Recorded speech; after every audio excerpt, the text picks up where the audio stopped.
में नहीं आ सकते। इसीलिए तांजीरो नेजुको के लिए बास्केट बनाता है और नेजुको को उसमें बैठा के चल पड़ता है। इस सफर के बीच में इन दोनों की मुलाकात एक डीमन से होती है। उस डीमन से लड़ाई करने में तांजीरो और नेजुको को मुश्किल होती है। तभी वहाँ सकोंजी उरुकोडाकी नाम का एक शख्स आता है। ये वही शख्स था जिसको तांजीरो ढूंढ रहा था। और इसी एपिसोड में हमको पता चलता है कि अगर एक डीमन धूप में निकलता है तो उसके साथ क्या होता है। फिर सकोंजी तांजीरो का टेस्ट लेता है और टेस्ट में पास होने के बाद वो उसको अपना स्टूडेंट बना लेता है। अब आते हैं एपिसोड नंबर 3 पर। इस एपिसोड का नाम है साबितो एंड माकोमो। एपिसोड की शुरुआत में हम देखते हैं कि तांजीरो अपनी ट्रेनिंग के बारे में एक जर्नल लिख रहा है ताकि नेजुको बाद में उसे पढ़ सके, जो कि कुछ दिनों से गहरी नींद में सो रही है। फिर सकोंजी तांजीरो को ट्रेनिंग के लिए लेकर जाता है और उसे एक्सप्लेन करता है कि demon slayer corps ancient time से वजूद में है, लेकिन ये ऑर्गेनाइजेशन गवर्नमेंट ने नहीं बनाई और डीमन स्लेयर को लीड कौन कर रहा है ये भी कोई नहीं जानता। डीमंस इंसानों को खाते हैं, पर वो कहां से और कब आएंगे ये किसी को नहीं पता। इन डीमंस के पास अलग अलग तरह की पावर्स होती हैं, जैसे कि कोई छोटा बड़ा हो सकता है और भी बहुत कुछ। और इन डीमंस की बॉडी डिस्ट्रॉय भी कर दो तो भी वो रीजनरेट कर सकते हैं, जबकि किसी डीमन स्लेयर के पास ऐसी हीलिंग एबिलिटी नहीं होती है। फिर भी वो अपनी जान पर खेलकर इंसानियत की रक्षा करते हैं। इसके बाद सकोंजी तांजीरो से कहता है कि वो एक डीमन स्लेयर ट्रेनर है। उसके और भी कई सारे ट्रेनर्स हैं जो अपने अपने तरीकों से अपने स्टूडेंट्स को ट्रेनिंग देते हैं। और डीमन स्लेयर बनने के लिए तुम्हें एक फाइनल सिलेक्शन टेस्ट देना होगा, जो कि माउंट फुजी कैसाने पर होगा। और तुम वो टेस्ट देने जाओगे भी या नहीं ये मैं तय करूंगा। इसके बाद तांजीरो जी तोड़ मेहनत करने लगता है। पिछले एपिसोड में तांजीरो जिन ट्रैप्स में बुरी तरह फंसे जा रहा था, अब धीरे धीरे वो उन ट्रैप्स को समझने लगा और उसके सूंघने की शक्ति और भी ज्यादा स्ट्रॉन्ग हो गई है। लेकिन तांजीरो जितना स्ट्रॉन्ग होते जा रहा है, ट्रैप्स भी उतने ही मुश्किल होते जा रहे हैं। कुछ ट्रैप्स तो इतने खतरनाक होते हैं कि अगर तांजीरो से जरा सी भी गलती हुई तो उसकी जान भी जा सकती है। और तांजीरो हर रात नेजुको के लिए जर्नल्स लिखता है और उसको अपनी ट्रेनिंग के बारे में बताता है कि उसने आज क्या किया। कुछ दिनों के बाद तांजीरो की सोर्ड ट्रेनिंग शुरू हो जाती है और तांजीरो तलवार हाथ में लेकर भागता है, लेकिन तलवार को हाथ में लेकर भागने से उसकी स्पीड कम हो जाती है और वो ट्रैप्स में फंस जाता है। फिर सकोंजी तांजीरो को तलवार चलाने की ट्रेनिंग देना शुरू करता है। हर रोज तांजीरो पहाड़ से नीचे उतरने के बाद तलवार को तब तक चलाता है जब तक तलवार उसके हाथ से गिर ना जाए। फिर सकोंजी तांजीरो को बताता है कि धार वाली साइड से ही तलवार चलानी चाहिए, वरना वो आसानी से टूट सकती है। तलवार की नॉलेज देने के बाद सकोंजी तांजीरो को कहता है कि अगर इस तलवार को कुछ हुआ तो मैं तुम्हारी हड्डियां तोड़ दूंगा।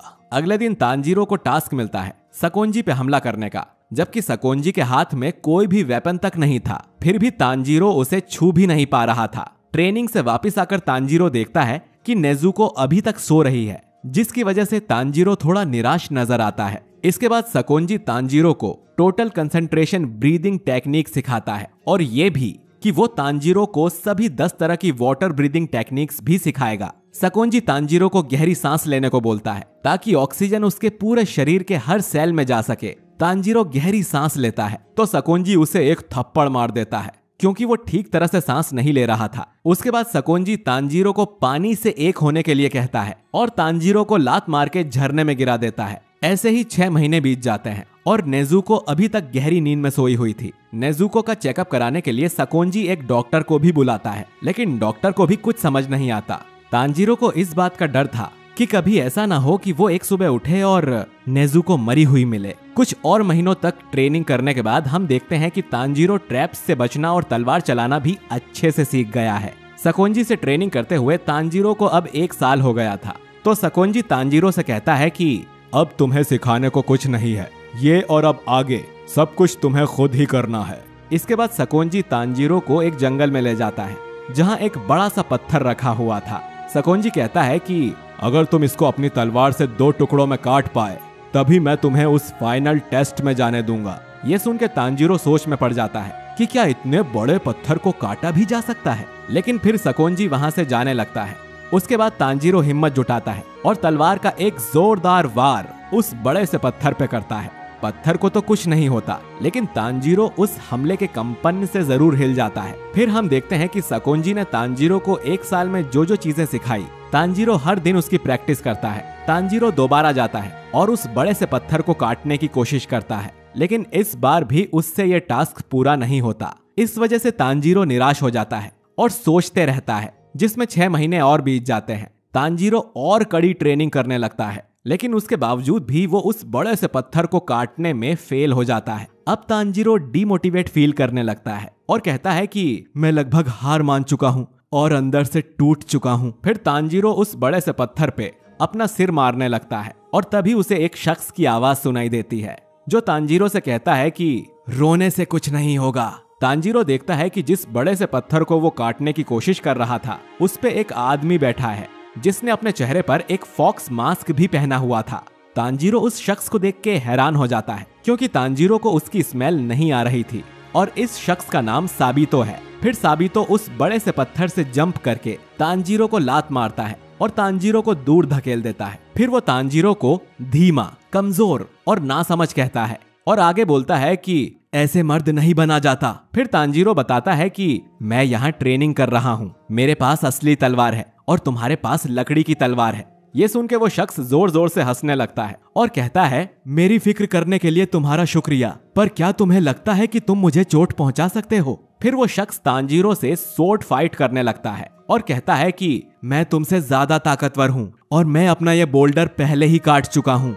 धीरे धीरे उस शख्स के हमले इतने तेज होने लगते हैं कि तांजीरो का उस शख्स से लड़ना मुश्किल हो जाता है। फिर वो शख्स एक हमला करता है और तांजीरो गिर जाता है। आगे वो शख्स कहता है कि तुमने अभी तक कुछ नहीं देखा और तुम एक भी चीज में माहिर नहीं बने, खासकर की ब्रीदिंग टेक्निक जो मिस्टर सकोंजी ने तुम्हें सिखाई थी। तांजीरो हैरान हो जाता है और सोचता है कि ये शख्स सकोंजी को कैसे जानता है। फिर वो शख्स कहता है कि तुमने ट्रेनिंग को बस याद किया है, तुम्हारे शरीर को ये नहीं पता कि उसको क्या करना चाहिए। तुमने आखिर 1 साल और 6 महीने तक क्या किया है? तांजीरो उस शख्स से कहता है कि मैं पूरी मेहनत से कोशिश कर रहा हूँ, लेकिन मैं आगे तक नहीं जा सकता। ये सुन साबितो कहता है कि तुम्हें आगे बढ़ते रहना होगा, उसके अलावा कोई और रास्ता नहीं है। दिखाओ मुझे तुम क्या कर सकते हो। ये सुन के तांजीरो पूरा जोर लगा के तलवार का एक हमला करने वाला था, लेकिन साबितो ने अपने एक वार से तांजीरो को नीचे गिरा दिया, जिसकी वजह से तांजीरो बेहोश हो गया। फिर वहां एक लड़की आती है और वो शख्स उस लड़की से कहता है